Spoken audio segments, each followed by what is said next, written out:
শুভ সকাল বন্ধুরা, তোমরা সকলে কেমন আছো? আশা করি ভালোই আছো। আমিও ভালোই আছি বন্ধুরা। তো আমাদের এখানে তোমার হাট হয়। তো কালকে হাট ছিল, বৃহস্পতিবার। তো হাটে একটু গেলাম, গিয়ে দেখো এই যে ঘরে অনেক সবজি আছে যদিও, তবুও তো হাটে এখন শীতের দিন গেলেই তো নানা ধরনের সবজি ওঠে, দেখলেই নিতে ইচ্ছা করে। তাই একটু লোকাল ফুলকপি নিলাম, একটু পালং শাক, আর অল্প তোমার গোল বেগুন নিলাম, আর লোকাল মূলা।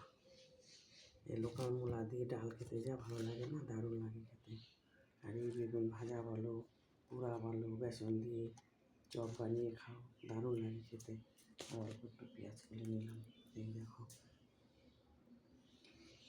তোমাদের কার কার এই গোল বেগুনের পোড়া ভাজা খেতে ভালো লাগে, গরম ভাত দিয়ে, সঙ্গে থাকেও ধনে পাতা, কেমন লাগে জানি।